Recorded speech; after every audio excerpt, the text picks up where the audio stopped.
اور آج کل آپ کیا سمجھتے ہیں طلاق کی سب سے بڑی وجہ، اور لاسٹ پہ آپ میسج کیا دیں گے لوگوں کو کہ طلاق کی ریشو پاکستان میں بہت زیادہ بڑھ رہی ہے؟ آپ نے طلاق کی سب سے بڑی وجہ ہے نا جو وہ فائنینشیل ایشوز ہیں جی ہاں. لوگ تو کہتے ہیں جی برداشت کم ہو گئی ہے، لوگ جاہل ہیں، شک کرتے ہیں، یہ ساری کرولریز ہیں. اصل چیز فائنینشیل ایشوز ہیں. جب تک فائنینشیل ایشوز ریزالو نہیں ہوں گے باقی آپ کے مسئلے حل نہیں ہوں گے.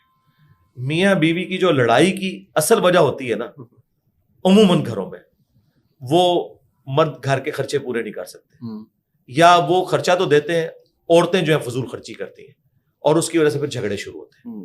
یا دوسرے نمبر کے اوپر کرپشن ہو سکتی ہے سیکس کے پوائنٹ آف ویو سے، مرد یا عورت کی، وہ بات کی چیزیں. اصل چیزیں یہ ہیں کہ آپ شادی کروانے کا تو آپ کو شوق ہے، آپ کے ماں باپ کو شوق ہے، لیکن آنے والی جو بچی ہے اس کا خرچہ اٹھانا، اس کو جو اس کے جائز حقوق ہیں یہ دینا، اس کے لیے کوئی تیار نہیں ہوتا. پھر الٹیمیٹلی لڑائی جھگڑے تک بات جاتی ہے. اب لوگ آپ کو 50 باتیں بتائیں گے، صبر کی کمی ہو گئی ہے جی، آخرت اورینٹڈ نہیں رہے. سرکار آپ جو مرضی کر لیں، پہلا مسئلہ یہ باتیں کرنے سے آج تک کسی کا پیٹ نہیں بھرا. یہ مولوی جو باتیں کر رہے ہیں نا، وہ ایک دن میں اتنا خرچہ کرتا ہے جو ہمارے 1 سال کے خرچے ہیں. تو بھائی کر سکتا ہے. تو 4-6 کروڑ کی گاڑی سے نکل کے اور ہزاروں روپے کا ایک وقت کا کھانا کھا کے یہ کہہ سکتا ہے کہ اللہ کے نبی چٹائی پہ بیٹھتے تھے، تم بھی صبر کرو. جو چٹائی پہ بیٹھا ہوا ہے نا وہ بیچارہ یہ کیسے کہے؟ وہ بھی کہے گا ٹھیک ہے تو اتر یہاں، مجھے وہاں بٹھا، وہاں میں بھی بیٹھ کے تیرے سے بھی اچھے انداز میں، تیرے سے زیادہ آنسو بہا کے کہوں گا کہ اللہ کے نبی چٹائی پہ بیٹھتے تھے. اصل مسئلہ بھائی جی روٹی ہے. جی ہاں، یہ باقی ساری لیپا پوتی والے معاملات ہیں. مفلسی کفر کے قریب لے جاتی ہے.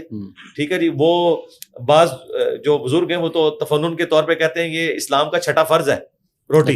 ہاں ظاہر ہے جی، جب روٹی نہیں ہوگی تو مجھے بتائیں یہ جو مسجد کی جو چندہ بکس کے اندر ہیر پھیر ہوتی ہے، چندے کے باکسز میں چوری ہوتی ہے، خوف خدا کدھر چلا جاتا ہے. کئی امام مسجد پکڑے گئے CCTV کیمروں میں.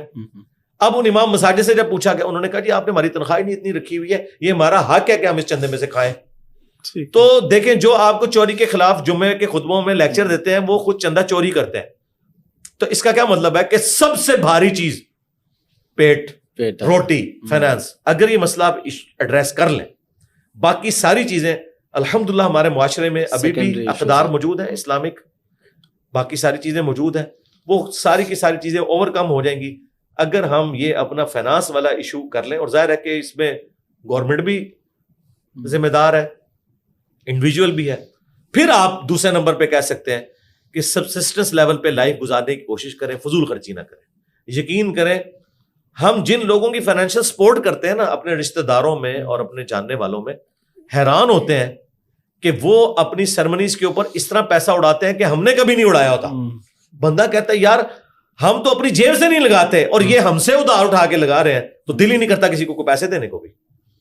یہ آپ دیکھ لیں جتنے اس طرح کے لوگ ہیں. میں بار بار اینڈنگ کی طرف جا رہا ہوں، پھر سوال نکلتا آ رہا ہے. کریں. اشاروں پہ کھڑے ہوئے جو لوگ مانگ رہے ہوتے ہیں، یہ جو پیشہ ور بھکاری ہوتے ہیں، ان کو پیسے دینے چاہیے کہ انہیں نہیں دینا دینے تو آلموسٹ آپ سمجھ لیں جرم اور حرام ہونا چاہیے. یہ 100% پیشہ ور ہے میرے بھائی. ان کی باقاعدہ آبادیاں ہیں، یہ پوری کمیونٹی کی شکل میں جھونپڑیوں میں رہتے ہیں.